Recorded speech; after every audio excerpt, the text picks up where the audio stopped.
Bismillahirrahmanirrahim. Assalamualaikum warahmatullahi wabarakatuh. Hamdan wa syukran lillah, salatan wa salaman ala rasulillah, amma ba'd. Sahabat Quran yang dicintai Allah subhanahu wa ta'ala, Allahumma amin. Kali ini kita akan membaca Quran surah Al-Ma'idah, ayat yang pertama. A'udzu billahi minasy syaithanir rajim. Bismillahirrahmanirrahim. Ya ayyuhalladzina amanu awfu bil uqud. أحلت لكم بهيمة الأنعام إلا ما يتلى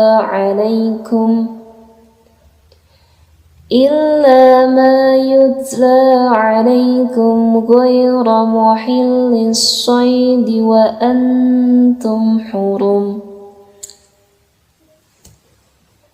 إن الله يحكم ما يريد.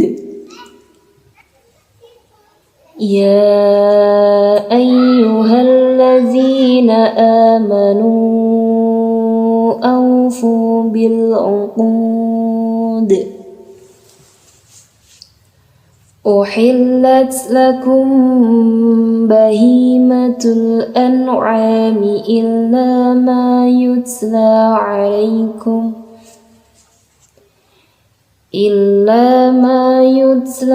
عليكم غير محل الصيد وأنتم حرم إن الله يحكم ما يريد.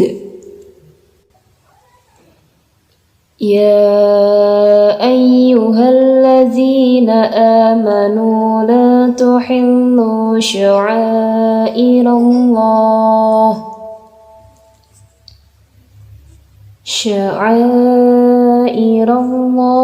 ولا الشهر الحرام ولا الهدي ولا القلائد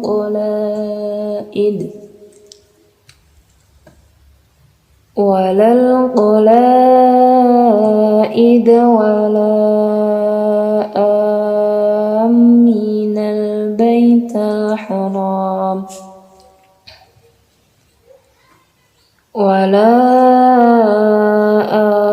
آمين البيت الحرام يبتغون فضلا من ربهم ورضوانا وإذا حللتم فاصطادوا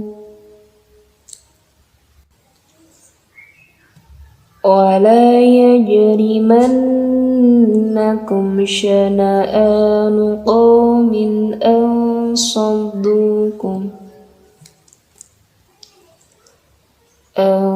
صدوكم عن المسجد الحرام أن تعتدوا وتعاونوا على البر والتقوى ولا تعاونوا على الإثم والعدوان واتقوا الله إن الله شديد العقاب.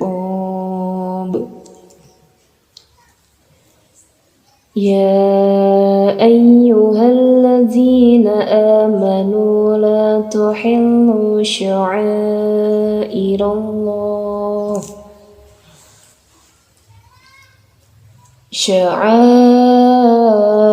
الله ولا الشهر الحرام ولا الهدي ولا القلائد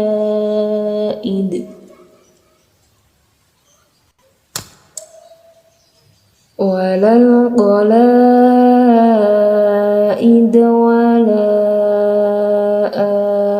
آمين البيت الحرام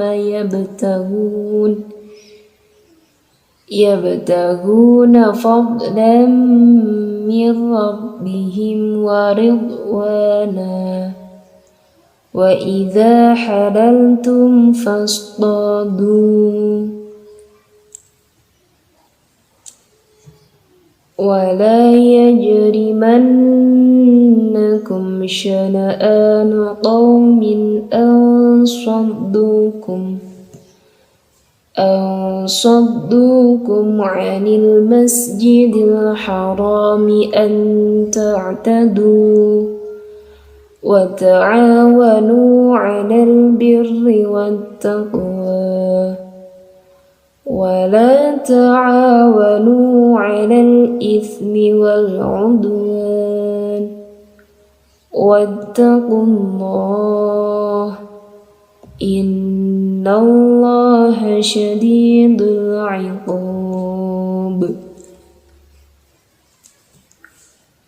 وإذا حللتم فاصطادوا. Ini ada mim sukun, mim mati bertemu dengan fa dinamakan idhar syafawi, harus dibaca jelas, gak boleh dengung ya. Wa idza halaltum fastadu wa la yajrimannakum ya, jim ini termasuk huruf qalqalah sughra karena berada pada tengah-tengah kalimat. ولا يجرمنكم شنآن قوم أو kasroten min pada harakat mim, kasroten bertemu dengan alif, ini namanya izhar halqi ya, dibaca jelas. Qaumin aw saddukum, nun sukun bertemu dengan shad, ini dinamakan bacaan tajwid ikhfa, dibacanya samar-samar. Saddukum 'anil masjidil harami an ta'tadu. Nun sukun bertemu dengan ta, ini juga dinamakan bacaan ikhfa, dibacanya samar-samar. Wa ta'awanu 'alal birri wattaqwa ولا تعاونوا على الإثم والعدوان واتقوا الله إن الله شديد العقاب.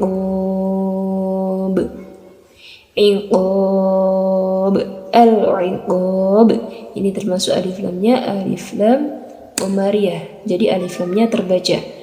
Iqab ini termasuk qalqalah kubra ya, karena pada ada huruf qalqalah berada pada waqaf, ini dinamakan qalqalah kubra. Seperti itu. Alhamdulillahirabbil alamin. Semoga video ini bermanfaat untuk kalian semua. Akhirul kalam, subhanakallahumma wa bihamdika asyhadu an la ilaha illa anta astaghfiruka wa atubu ilaik. Wassalamualaikum warahmatullahi wabarakatuh.